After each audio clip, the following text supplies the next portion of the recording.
Good morning, all of you, my dear student. Today we will discuss about a next part in this chapter, that is Introduction to Hospital Pharmacy. We started a second chapter in this HCP subject, that is Introduction to Hospital Pharmacy. On last lecture we discussed about the introductory part of hospital pharmacy, what is the exact concept of hospital pharmacy, role of hospital pharmacist. Then we discuss definition of hospital pharmacy, that is the departmental of hospital wherein procurement, storage, compounding, manufacturing, packaging, controlling, assaying, dispensing, distribution and monitoring of medications is called as a hospital pharmacy. Then afterwards we cover a 4 functions of hospital pharmacy in detail. I will revise last lecture within 5 to 10 minutes, so please listen carefully. Firstly, we introduce the subject, that is introduce the chapter, that is hospital pharmacy. Pharmacy is the health profession that links the health science with the chemical science. आपण कालच्या लेक्चरमध्ये एक नवीन chapter start केला होता, त्याचं नाव आहे an introduction to hospital pharmacy. पहिला चॅप्टर आहे त्याचं नाव आहे हॉस्पिटल अँड देअर ऑर्गनायझेशन. दोन्हीमध्ये कन्फ्युजन करून घ्यायचं नाही आहे. आपण पाठीमागच्या पाठीमागच्या 2 वीकमध्ये पहिला चॅप्टर स्टार्ट केला होता, त्याच्यामध्ये फक्त आपण हॉस्पिटलबद्दलची माहिती बघितली होती. ओके, त्याच्यामध्ये त्याचे टाईप्स बघितले, क्लासिफिकेशन्स, ऑर्गनायझेशन, नंतर त्या कमिटीज बघितल्या आपण 2, नंतर त्याचं डेफिनेशन हॉस्पिटलची डेफिनेशन काय हे बघितलं. नंतर आपण हॉस्पिटल फार्मसी म्हणजे काय, ह्या दोन्ही गोष्टी वेगवेगळ्या आहेत. ओके, हॉस्पिटल आणि हॉस्पिटल फार्मसी ह्या वेगवेगळ्या गोष्टी आहेत. या चॅप्टरमध्ये मी काल जसं सांगितलं तसं, कालच्या लेक्चरमध्ये जसं सांगितलं की हॉस्पिटल फार्मसी म्हणजे काय, की फार्मसी झालेल्या स्टुडंट्सचा किंवा फार्मसीमध्ये क्वालिफिकेशन झालेल्या पर्सनचा हॉस्पिटलमध्ये काय रोल आहे हे आपल्याला या चॅप्टरमध्ये समजून घ्यायचं आहे. ओके, हा तुमच्या करिअरच्या म्हणजे करिअरचा जर विचार केला किंवा तुमच्या फ्युचरचा विचार केला तर हा खूप इम्पॉर्टंट चॅप्टर आहे. तर तुम्ही समजून घ्या आणि प्रॉपरली लिसन करण्याचा प्रयत्न करा. तर आपण कालच्या लेक्चरमध्ये बोललो होतो की कालच्या हॉस्पिटल फार्मसीमध्ये आपण इंट्रोडक्शनमध्ये सांगितलं होतं की ही लिंक आहे कोणामधली, हेल्थ सायन्समधली आणि केमिकल सायन्समधली. म्हणजे आपण केमिकल यूज करून जे आपण ड्रग बनवतो आहे आणि त्याचा उपयोग डायरेक्टली कोणामध्ये होतो आहे, हेल्थसाठी उपयोग होतो त्याचा. म्हणजे आपण फॉर एक्झाम्पल आपण पॅरासिटेमॉल किंवा डायक्लोफिनाक यासारखे जर केमिकल यूज करून काय करतो आहे, आपण पेन कमी करण्याचा प्रयत्न करतो आहे. म्हणजे ही काय लिंक आहे कोणामधली, केमिकल सायन्समधली आणि हेल्थ सायन्समधली. जे आपण केमिकल यूज करून जे एखादं टॅबलेट कॅप्सूल बनवणार आहेत तिचं आपण आरोग्यासाठी आपल्या हेल्थसाठी यूज करणार आहेत. म्हणून ही काय लिंक आहे कोणामधली, मेडिसिनल सायन्समधली म्हणजे केमिकल सायन्समधली आणि हेल्थ सायन्समधली. मला डबल रिवाईज करायची गरज नाही आहे, ऑलरेडी तुमच्याकडे व्हिडिओ वगैरे आहेत, तुम्ही ते पाहू शकता. तरी पण जे ॲब्सेंट होते किंवा ज्यांना मी सांगितलेलं पाठीमागच्या लेक्चरमध्ये समजलं नसेल त्यांच्यासाठी मी आणखी डबल त्यांच्यासाठी रिवाईज करते. सो तुम्ही प्रॉपरली अंडरस्टँड करून घ्यायचा प्रयत्न करा. नंतर म्हटलं होतं की मी हे हॉस्पिटल फार्मसीज काय असतात, मी इंट्रोडक्शन सांगते. इंट्रोडक्शन कशासाठी असतं नेहमी लक्षात ठेवा, इंट्रोडक्शन हे पेपरमध्ये जास्त प्रमाणात विचारलं जात नाही आहे. इंट्रोडक्शन किंवा write down the introduction of hospital pharmacy असं कधीच म्हटलेलं नसतं किंवा कधीच क्वेश्चन नसतं या गोष्टीवर. पण तुमच्या नॉलेजसाठी किंवा एखाद्या चॅप्टरचा इंट्रोडक्शन पार्टच आपल्याला शिकवत असतो की या चॅप्टरमध्ये काय आहे. ओके, त्याच्यामुळे इंट्रोडक्शनकडे लक्ष असणं खूप गरजेचं आहे. त्याच्यामध्ये आपण सेकंड पॉईंटमध्ये सांगितलं होतं की फार्मासिस्ट काय करतात, कंपाऊंडिंग आणि डिस्पेन्सिंग ऑफ मेडिकेशन्स करतात. म्हणजे काय, कंपाऊंडिंग म्हणजे काय, मॅन्युफॅक्चरिंग, आपण तयार करणं, एखादं मेडिकेशन्स, एखादं टॅबलेट कॅप्सूल तयार करणं हे काम करतो ना आपण. किंवा तुम्ही डी फार्मसीला आहात, मी बी फार्मसीला म्हणजे एम फार्मसीला करते, तर तेव्हाही मी काय करते, टॅबलेट बनवू शकते, कॅप्सूल बनवू शकते, ऑइंटमेंट बनवू शकते. म्हणजे काय करते, मी कंपाऊंडिंग करते, कोणाचं मेडिकेशनचं कंपाऊंडिंग करते. आणि डिस्पेन्सिंग म्हणजे काय, आपण जे मेडिकल शॉपमध्ये जे फार्मासिस्ट असतात ते काय करत असतात की डिस्पेन्स म्हणजे काय, विकणे, एखाद्या मेडिकेशन्स विकण्याचं काम करत असतात. नंतर पुढच्या पॉईंटमध्ये सांगितलं, एकतर फार्मासिस्ट हा खूप इम्पॉर्टंट अविभाज्य घटक आहे म्हणजे हॉस्पिटलमधला, आणि ज्यामध्ये तो मेडिकेशन्सही बनवतो आहे, प्लस तो एक हेल्थ सायन्स आणि केमिकल सायन्समधली एक लिंक पण आहे. आणि थर्ड म्हणजे काय, की ते पेशंटची केअर करण्याचा पण प्रयत्न करतो आहे. आपल्या हॉस्पिटलमध्ये फक्त नर्स आणि डॉक्टरच एवढे माहीत असतात की जे पेशंट्सची केअर करत असतात किंवा त्यांच्या आरोग्याची काळजी घेण्याचा प्रयत्न करत असतात. पण फार्मासिस्टचा पण खूप मोठा रोल आहे, कारण विदाऊट मेडिकेशन्स आपण एखाद्या माणसाची किंवा एखाद्या पर्सनचं दुखणं कमी करू शकतो का? ओके, म्हणजे बोलून त्याचं कमी होऊ शकत नाही. ते मेडिकेशन्स दिल्यामुळे त्याचं काय जे दुखणं आहे किंवा जे डिसीज आहे तो कमी होणार आहे, जेणेकरून त्याला काही वेळ आराम मिळेल किंवा त्याची आपण केअर घेऊ शकू. ओके, म्हणजेच काय की फार्मसीचा खूप मोठा रोल आहे की त्यामध्ये आपण पेशंटची केअर पण करत आहेत, पेशंटची काळजी करत आहेत. त्यामुळं आपण जे मेडिकेशन देणार आहेत पेशंटला त्यामुळे त्यांना आराम मिळणार आहे. प्लस ते आपण मेडिकेशन्स बनवण्याचं काम करतो आहे, विकण्याचं काम करतो आहे ग्राहकापर्यंत. म्हणजे ग्राहक म्हणजेच कोण आहेत आपल्या ह्याच्यामध्ये? पेशंट्स आहेत. आपल्याकडून गोळ्या कोण घेणार? ज्यांना दुखणं आहे किंवा ज्यांना डिसीज आहे, ज्यांना काहीतरी हेल्थबद्दलचा काही प्रॉब्लेम आहे, ते काय करणार आहेत? आपल्या म्हणजे मेडिकल ड्रग स्टोअरमधून काय करणार आहेत? विकत घेणार आहेत गोळ्या. कस्टमरमध्ये आपण बाकीच्या दुकानामध्ये जे कस्टमर बघतो, ज्यांना किराणा दुकानामध्ये जे कस्टमर, तसे कस्टमर आपल्याकडे नसतात. आपल्याकडे कुठले पेशंट्स असतात, त्याला आपण पेशंट्सलाच आपण काय म्हणतो? कस्टमर म्हणत असतो किंवा कन्झ्युमर म्हणत असतो. कन्झ्युमर म्हणजे काय?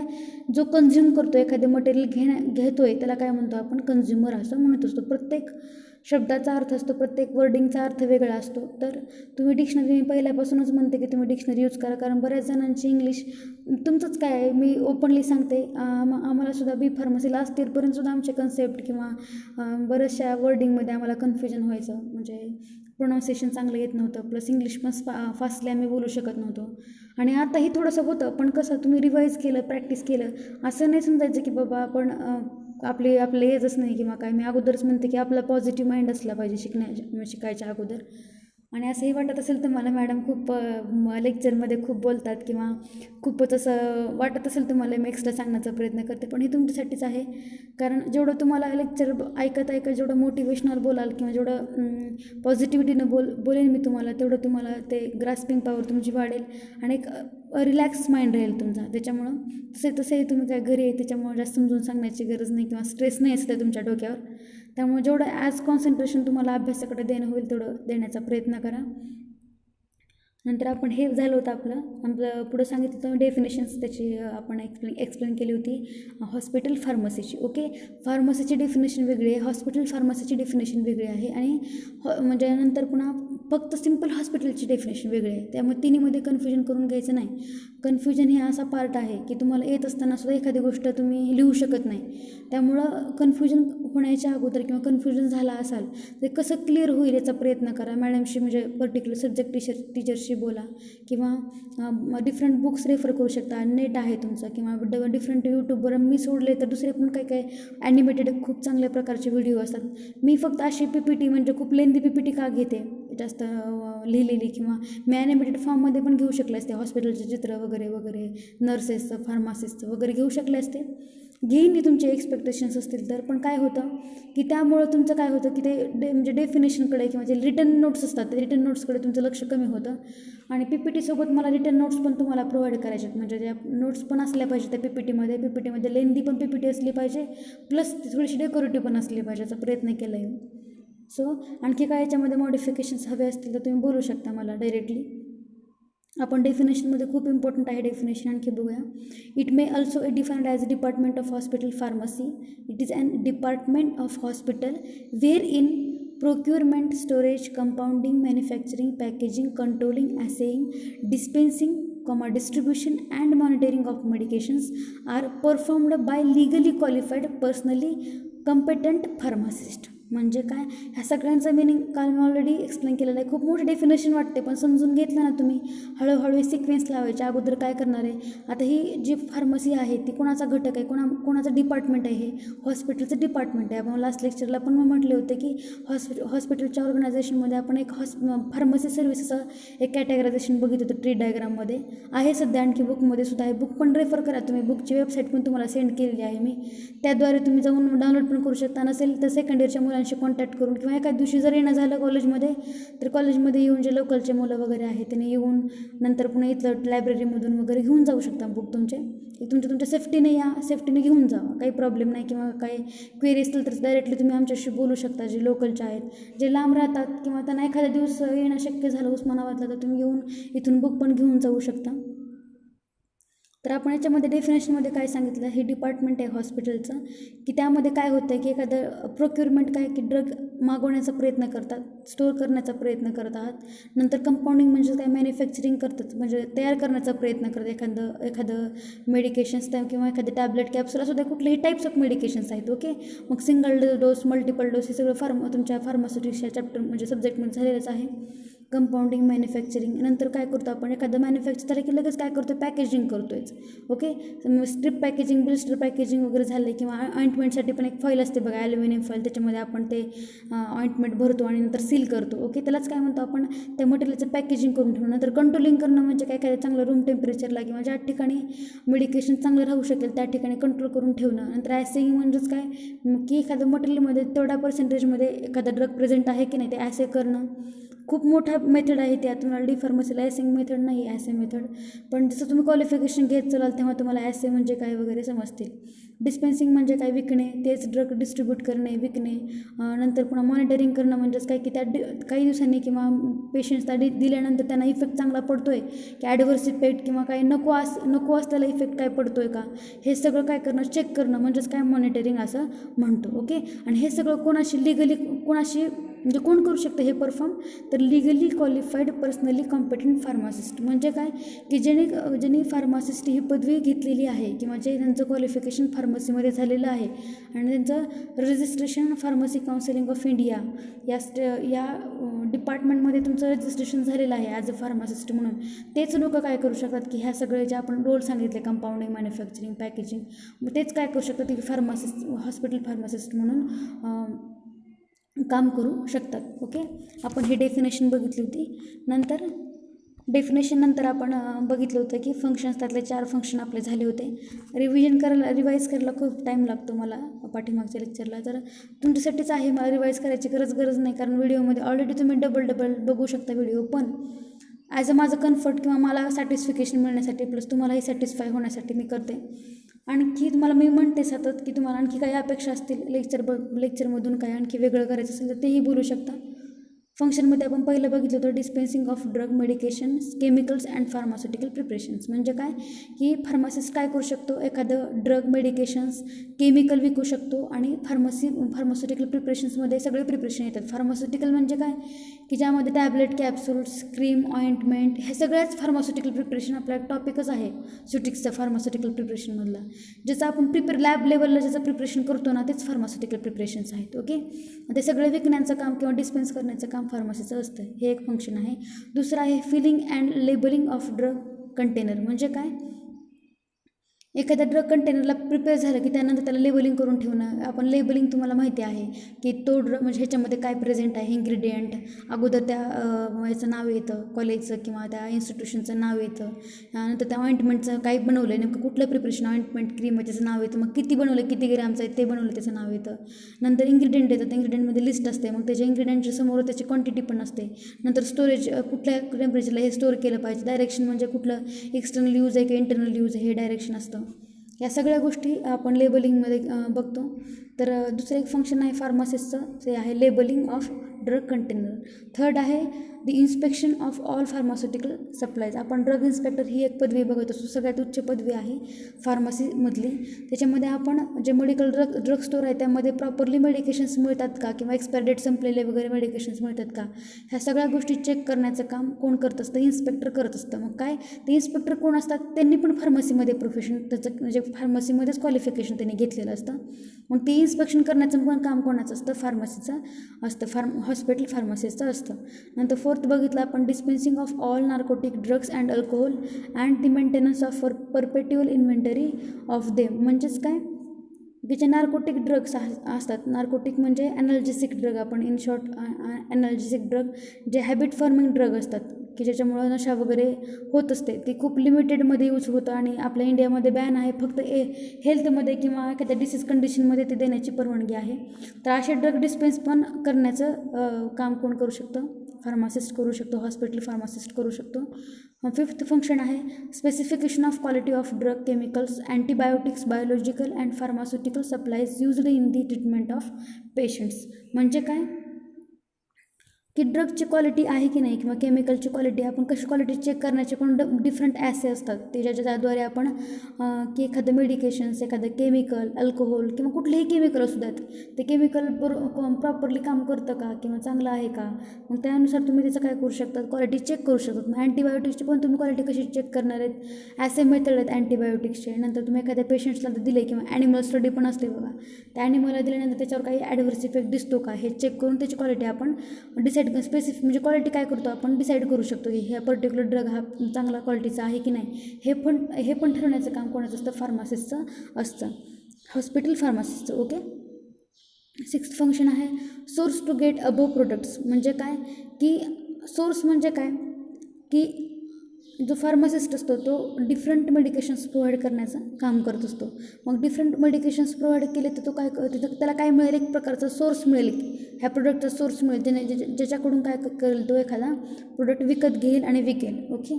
7 आहे to maintain a satisfactory system of records and book keeping for the above products. म्हणजे काय ते आता मी एखादे प्रोडक्ट्स मी विकत घेतलेत कंपनी थ्रू विकत घेतले असतील, एकतर मॅन्युफॅक्चरिंग करण्याचं पण काम आहे. मोस्ट ऑफ दी जे मॅन्युफॅक्चरिंग करणारे जे फार्मासिस्ट असतात ते असतात ते हॉस्पिटलमध्ये जे असणारे फार्मासिस्ट असतात ते त्यांचं कंपाऊंडिंगपेक्षा डिस्ट्रीब्युशन करण्याचं काम जास्त असतं, विकण्याचं काम जास्त असतं हॉस्पिटल फार्मसीमध्ये. पण जे कंपनीमध्ये काम करणारे जे फार्मासिस्ट असतात ते काय करतात की मॅन्युफॅक्चरिंग करण्याचं काम करत असतात. तर आपण काय बोलतोय हॉस्पिटल फार्मसीबद्दलचा फार्मासिस्टचा रोल काय आहे हे बघतोय.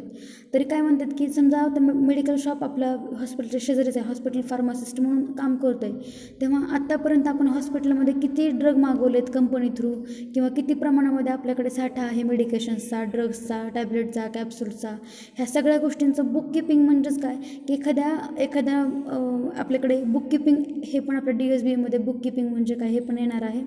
एक फॉर्मॅट असतो बुक किपिंगचा. मग कधी ड्रग आलं, डेट किती आहे, किती प्रमाणात मागवला, कुठल्या कंपनीतून मागवला, मग त्याचा प्राईस किती आहे, हे सगळ्याच्या कॉलममध्ये काय असतं त्याचं बुक असतं. म्हणजे आपण डायरी पण डायरीला कसं असतं ते आपले असे रेश असतात त्याच्यामध्ये, मग याच्या पहिल्यामध्ये डेट असतं, नंतर मग ते किती प्रमाणात मागवला होता, किती त्याची प्राईस किती आहे, हे सगळं नोट डाऊन करून ठेवणं, बुक ते सगळं कीप करणं म्हणजेच काय त्या बुकमध्ये सगळं डाटा काय करणं, स्टोअर करणं, आतापर्यंत किती ड्रग मागवलेत, किती पेशंट्सला दिलेत, ह्या सगळ्या गोष्टींचं पण रेकॉर्ड करण्याचं काम फार्मसिस्टचं असतं. नंतर पुढचं फंक्शन आहे 8 to maintain adequate control over requisitions and dispensing of all drug and pharmaceutical supplies. आता हॉस्पिटल फार्मसीमध्ये एक रोल असतो, तो हॉस्पिटल फार्मासिस्ट असतो तो एबल असतो मॅन्युफॅक्चरिंग करण्यासाठी. पण हॉस्पिटलमध्ये प्रेझेंट असणारे जे फार्मासिस्ट असतात ते काय करतात, कंपनीमधून जे काय आपले ड्रग मेडिकेशन्स मॅन्युफॅक्चरिंग होतात ते मॅन्युफॅक्चरिंग काय करतात की मागवतात ते हॉस्पिटलमध्ये मॅन्युफॅक्चरिंग केलेले प्रोडक्ट. मग ते आपण म्हणत नाही का हॉस्पिटलमध्ये ड्रग येणार आहेत मागवलेले ड्रग कंपनीमधून. तर काय रिक्विजिशन म्हणजे काय की कंपनीतून मागवण्याचं काम पण कोणाचं असतं, हॉस्पिटल फार्मासिस्टला एक फंक्शन आहे की तो कंपनीतून मागवू शकतो ड्रग, नंतर त्याला डिस्पेन्स करू शकतो म्हणजे विकू शकतो. ओके. आपण पाठीमागे पण DSBM चॅप्टरमध्ये होलसेलर वगैरे बघितलं होतं की ज्यामध्ये काय करतोय तो कंपनीमधून ड्रग्स मागवतोय घेतोय. ड्रग्स म्हणजेच काय आपले जे मेडिकेशन्स असतात टॅब्लेट कॅप्सूल हा घेऊ शकतो. म्हणजे कन्फ्यूज व्हायचं नाही. हॉस्पिटल फार्मासिस्टमध्ये जे फार्मासिस्ट असतात ते काय करतात, ते मॅन्युफॅक्चरिंग करू शकतात पण ते काय करतात डिस्पेन्सिंग करत असतात. म्हणजे फक्त त्यांचं काय काम असतं, विकण्याचं काम असतं हॉस्पिटल फार्मसीमध्ये. हॉस्पिटलच्या शेजारी असणारे जे फार्मासिस्ट असतात म्हणजे त्या फार्मसी शॉपमधले ते काय टॅब्लेट कॅप्सूल बनवतात का, नाही. ते जे कंपनीमधून जे बनवलेला जे ड्रग असतात किंवा जे टॅब्लेट कॅप्सूल असतात ते आपल्या मेडिकेशन किंवा आपल्या हॉस्पिटलमध्ये मागवतात आणि नंतर ते विकण्याचं काम करत असतात.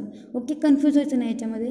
To make a large volume injection fluid and other parenterals and to maintain aseptic condition while doing so.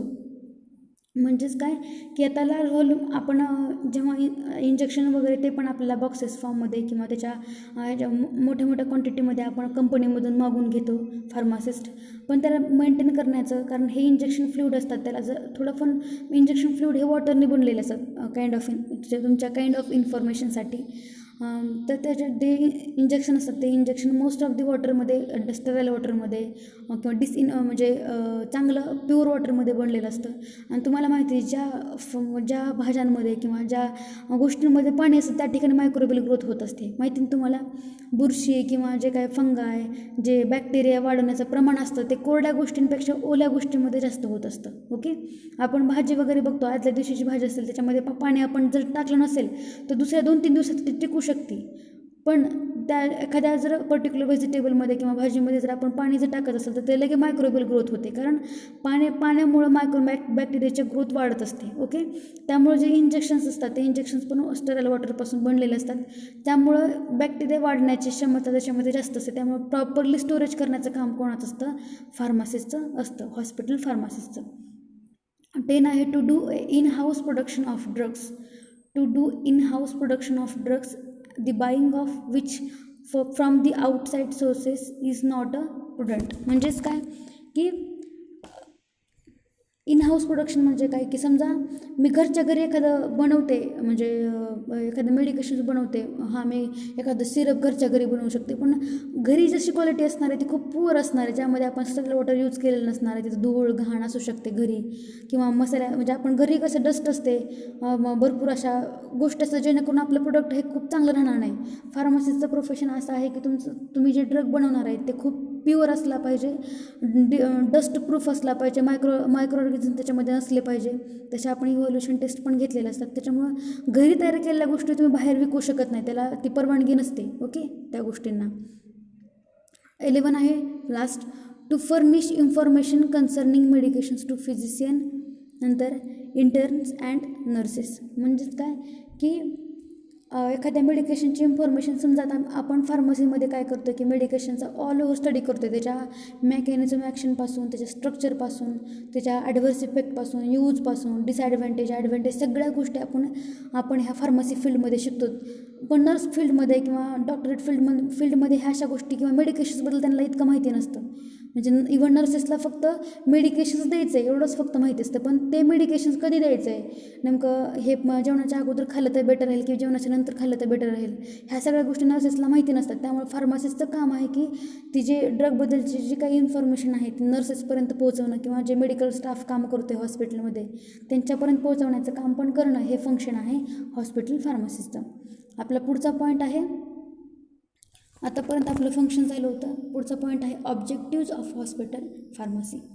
Okay, समजून घ्यायचं आहे ऑब्जेक्टिव्ह काय आहे, ध्येय आपण म्हणतो ना, ध्येय हॉस्पिटलचं काय, to professionalise the functioning of pharmaceutical services in the hospital. आतापर्यंत आपण फंक्शन्स बघितले होते हॉस्पिटल फार्मसीचे. आता ऑब्जेक्टिव्ह काय आहे हे बघणार आहेत आपण, त्याचं ऑब्जेक्ट काय आहे. तर professionalise the functioning of pharmaceutical services म्हणजे काय की फार्मास्युटिकल सर्व्हिसेस प्रोव्हाइड करण्याचं काम, हे एक मेन ऑब्जेक्टिव्ह आहे. दुसरं आहे to contribute all over objective of hospital which is community centre. म्हणजेच काय की हॉस्पिटलमध्ये काय नीड असेल फार्मसीची ती नीड प्रोव्हाइड करणं. ओके, किंवा हॉस्पिटलचं जे काय ऑब्जेक्टिव्ह आहे ते किंवा ध्येय काय आहे हॉस्पिटलचं ते पूर्ण करण्याचं काम पण कोणाचं आहे, हॉस्पिटल फार्मसीचं आहे. थर्ड आहे to ensure the availability of right medications. म्हणजेच काय की एखाद्या मेडिकेशन, समजा एखादं 50 बॉक्सेस मागवलेत किंवा 100 बॉक्सेस मागवलेत मी पर्टिक्युलर डायक्लोफिनॅकचे, पॅरासिटेमॉलचे, ऑइंटमेंटचे, पण समजा आपल्या तुम्हाला चेक करावं लागेल की किती प्रमाणात पेशंट्स आहेत आणि किती प्रमाणात ड्रग मागवायचा आहे, आणि तुम्हाला कंट्रोल करायचं आहे आठवड्यातून महिन्यातून तुम्हाला कंट्रोल करायचं आहे की आणखी कुठले लागणारे मेडिकेशन्स आणखी मागवणं, किंवा कुठल्या मेडिकेशन्सला जास्त मागणी आहे ते मेडिकेशन जास्त प्रमाणात आपल्या मेडिकल ड्रग स्टोअरमध्ये स्टोअर करून ठेवणं. ह्या सगळ्या गोष्टी तुम्ही राईट मेडिकेशन्स अवेलेबिलिटी वाढवणं आपल्या मेडिकल ड्रग स्टोअरमध्ये, हे एक त्याचं ऑब्जेक्टिव्ह आहे.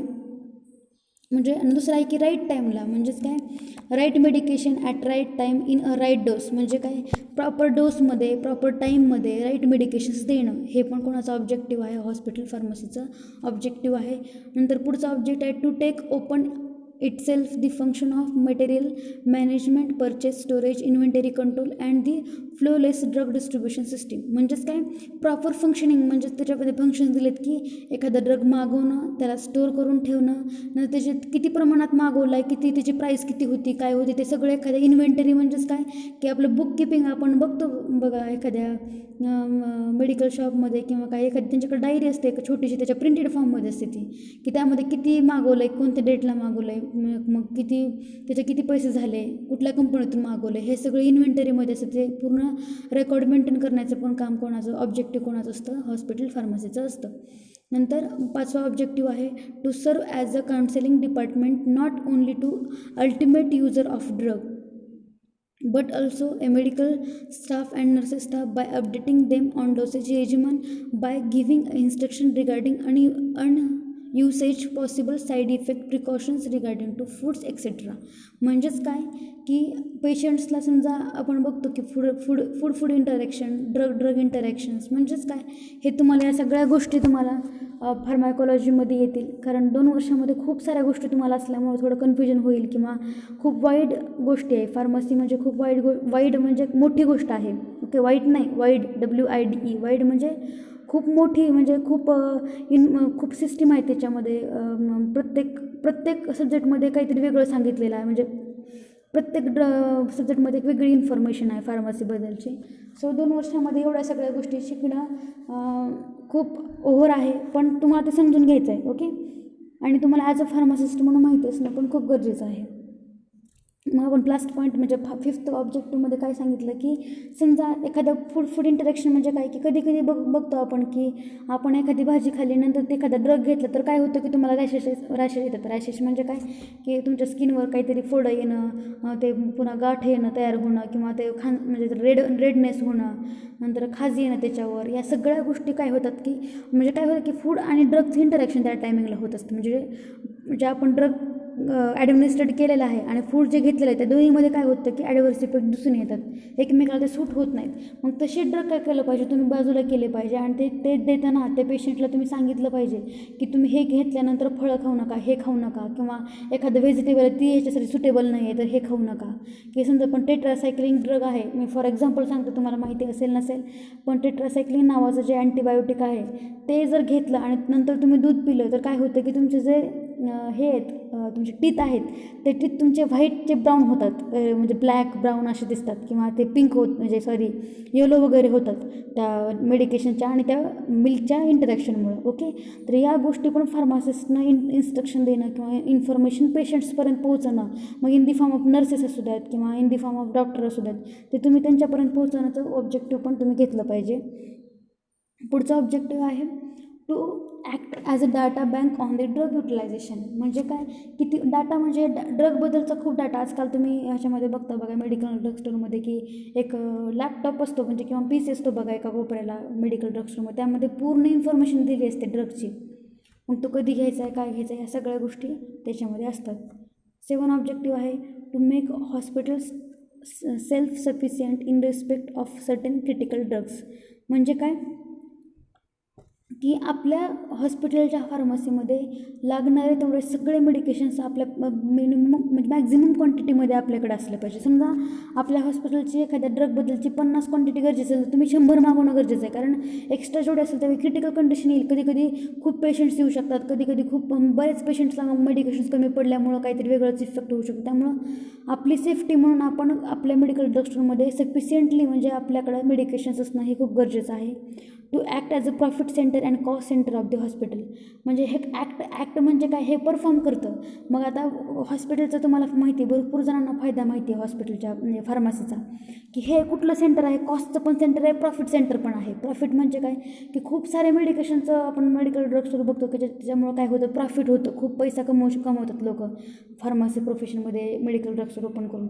मग ते हॉस्पिटलमधलं काय सेंटर आहे, प्रॉफिट सेंटर आहे प्लस कॉस्ट सेंटर आहे. त्याच्यामध्ये ते एक ॲक्ट परफॉर्म करण्याचा फार्मसीचा रोल असतो. नंतर to participate in research project म्हणजे काय की जे फार्मासिस्ट असतात त्यांचा रिसर्च प्रोजेक्टमध्ये त्यांनी स्वतःला इन्व्हॉल्व करून घेणं पण खूप गरजेचं आहे. म्हणजे समजा एखादा ड्रग एखाद्या पर्टिक्युलर फार्मासिस्टने प्रिफर केला, समजा एखादा ड्रग प्रिफर केला की हे ड्रग तुम्ही पेशंटसाठी प्रिफर केला, हे ड्रग तुम्ही घ्या, पण त्या ड्रगपेक्षा दुसऱ्या ड्रगने जर इफेक्ट चांगला पडत असेल तर तुम्ही काय प्रिफर केलं पाहिजे, तुम्हाला काय रिसर्च होईल की या दोन्ही ड्रगमध्ये हा ड्रग खूप इम्पॉर्टंट आहे. ओके, हे सगळे ऑब्जेक्टिव्ज आहेत. To implement a discussion of pharmacy therapeutics committee म्हणजेच काय की फार्मसी थेरॅपेटिक कमिटी ही एक कमिटी आहे, त्यामध्ये आपलं कंट्रीब्युशन करणं की समजा आम्ही पेशंट्सला हे ड्रग देऊन बघितले, एकाच कॅटेगरी समजा तापीचे 2 ड्रग असतील, समजा पॅरासिटामॉल असेल किंवा दुसरा कुठला तरी अँटीपॅरेटिक ड्रग असेल, तर दोन्हीपैकी कुठली इफेक्ट जास्त पडेल हा समजतो आपल्याला. पेशंट दिल्यानंतर पेशंट सांगतो की ह्या दोन्ही ड्रगपेक्षा मला हा ड्रगचा जास्त इफेक्ट पडला, मग आपल्याला समजतं, रिसर्च होतो त्याच्यामध्ये की ह्या दोन्हीपैकी हा ड्रग खूप इम्पॉर्टंट. मग ते फार्मसी अँड थेरॅपेटिक कमिटीमध्ये आपण हे बोलू शकतो, इम्प्लिमेंट करू शकतो, डिसिजन घेऊ शकतो की हा ड्रग खूप चांगला आहे, हा मागवणार आहेत आपण. To coordinate and cooperate with other department of the hospital, म्हणजे बाकीच्या डिपार्टमेंटला पण आपण कोऑपरेट करणं, कोऑर्डिनेट करणं, समजा नर्सेसला वगैरे आपले फार्मसीबद्दलची इन्फॉर्मेशन सांगणं, समजा पेशंट्सला पण सांगणं, हॉस्पिटलमध्ये डॉक्टरला पण काय मेडिकेशन्स घ्यायचे आहेत का, करायचे आहेत का, याबद्दलची पण इन्फॉर्मेशन देणं. म्हणजे काय की सगळ्या हॉस्पिटलमध्ये डिपार्टमेंट भरपूर असतात. तुम्हाला अगोदरच पहिल्या लेक्चरमध्ये सांगितलं की हॉस्पिटलमध्ये डॉक्टर असतो, नंतर नर्सिंग स्टाफ असतो, फिजिशियन असतात, म्हणजे फिजिशियन म्हणजेच काय डॉक्टर, नंतर नर्सेस असतात, नंतर बुक कीपिंग डिपार्टमेंट असतं. मग ह्या सगळ्यांसोबत आपण एकत्र राहणं, त्यांच्यासोबत कोऑर्डिनेट करणं हे खूप गरजेचं आहे हॉस्पिटलमध्ये. पुढचा पॉईंट आपण बघणार आहेत objective points. Designing of hospital pharmacy, म्हणजे हॉस्पिटल फार्मसी कसं असलं पाहिजे, त्याची कन्स्ट्रक्शन कसं असलं पाहिजे. म्हणजे एक रूम असते सेपरेट आपली एक हॉस्पिटलच्या शेजारी फार्मसी डिपार्टमेंट किंवा ज्या ठिकाणी फार्मासिस्ट बसलेला असतो, म्हणजे आपण बघतो ना मेडिकल शॉप, ते मेडिकल शॉप कसं असलं पाहिजे, त्याच्यामध्ये खालच्या फरशा कशा असल्या पाहिजे, तिथे कुठल्या सोयीसुविधा असल्या पाहिजे, हे डिझायनिंग ऑफ हॉस्पिटल फार्मसीमध्ये आपण शिकणार आहेत. आत्तापर्यंत आपलं ऑब्जेक्टिव्ज आणि फंक्शन्स कंप्लीट झालेले आहेत. याच्यामध्ये तुम्ही बरेच मुलं म्हणत आहेत की मॅडम हँड रिटन नोट्स, पण बुकमध्ये तर खूप चांगल्या पद्धतीने दिलेलं आहे. तुम्हाला हँड रिटन नोट्स मी दिल्या काय आणि बुक रेफर केलं काय हे वेगळं काही नाही आहे. ओके, बुकमध्ये पण सेकंड चॅप्टर खूप सिस्टमॅटिक पद्धतीने दिलं आहे. पहिल्या चॅप्टरचं खूप थोडासा कन्फ्युजिंग होता आणि खूप मोठ्या नोट्स दिल्या होत्या त्याच्यामध्ये, म्हणून मी हँड रिटन नोट्स प्रोव्हाइड केल्या होत्या. पण दुसऱ्या चॅप्टरला हँड रिटन नोट्स प्रोव्हाइड करायची खरंच गरज नाही, कारण मी त्यातल्या नोट्स रेफर करणार होते. त्यातलेच नोट मी लिहून दिल्या काय किंवा तुम्ही ते बुक रेफर केलं काय, एकच गोष्ट. त्यामुळं ती जी सेकंड चॅप्टरसाठी तुम्ही PPT पण खूप छान, PPTमध्ये तर खूप छान दिलेलं आहे बघा. ऑब्जेक्टिव्ह 12-13 दिलेले आहेत, ते सफिशियंट आहेत तुम्हाला पेपरमध्ये लिहिण्यासाठी. फंक्शन पण 12-13 दिले आहेत, ते पण तुम्हाला सफिशियंट आहे पेपरमध्ये लिहिण्यासाठी. म्हणजे एकूण एक पेपरमध्ये लिहिण्यासाठी हा पॉईंट हॉस्पिटलच्या डेफिनेशनपासून ते ऑर्गनायझेशन ऑब्जेक्टिव्हपर्यंत त्याच्यामुळे यातल्या नोट्स प्रिफर करायला काही हरकत नाही. तुम्हाला ज्या समजतील ना त्या रेफर करा, फक्त थोड्याशा व्यवस्थित असल्या पाहिजे, थोड्याशा मोठ्या, म्हणजे 3 मार्क्सला 4 मार्क्सला सुटेबल असणारच काढायचे तुम्हाला. त्यामुळे वेगळे असे सेपरेट नोट्स. आणि DSBMचं मी सोमवारी बोलले त्याबद्दल, कारण कन्फ्युजन नको आहे आपल्या दोन्ही सब्जेक्टमध्ये, कारण मी एकच सब्जेक्ट, दोन्ही पण सब्जेक्ट मी शिकवल्यामुळे थोडंसं तुम्हाला एकच माणूस बोलतो आहे, बोर करतो आहे असं वाटू देऊ नका. आता आली तशी कंडिशन तर मी परफॉर्म करण्याचा प्रयत्न करेन, तुम्हाला थोडं सॅटिस्फाय करण्याचा प्रयत्न करेन दोन्ही विषयामध्ये सुद्धा. दोन्हीमध्ये अजिबात कन्फ्युजन करायचं नाही. 3 दिवस सेपरेट HCPसाठी असतील, 3 दिवस सेपरेट DSBMसाठी असतील. त्याच्यामध्ये नोट्समध्ये, त्याच्या हँड रिटन नोट्समध्ये किंवा PPTमध्ये अजिबात कन्फ्युजन करायचं नाही, मी आत्ताच सांगते. ओके, आणखी काही प्रॉब्लेम असेल तर तुम्ही बोलू शकता माझ्याशी. आतापर्यंत आपण भरपूर पॉईंट कव्हर केले होते. फंक्शन, ऑब्जेक्टिव्ह, नंतर डेफिनेशन, नंतर आपलं जे पहिलं इंट्रोडक्टरी पार्ट आहे, हेच आत्तापर्यंत समजलं आहे. तुम्हाला समजलं नसेल तर मला तुम्ही बोलू शकता. ओके, ठीक आहे, थँक्यू.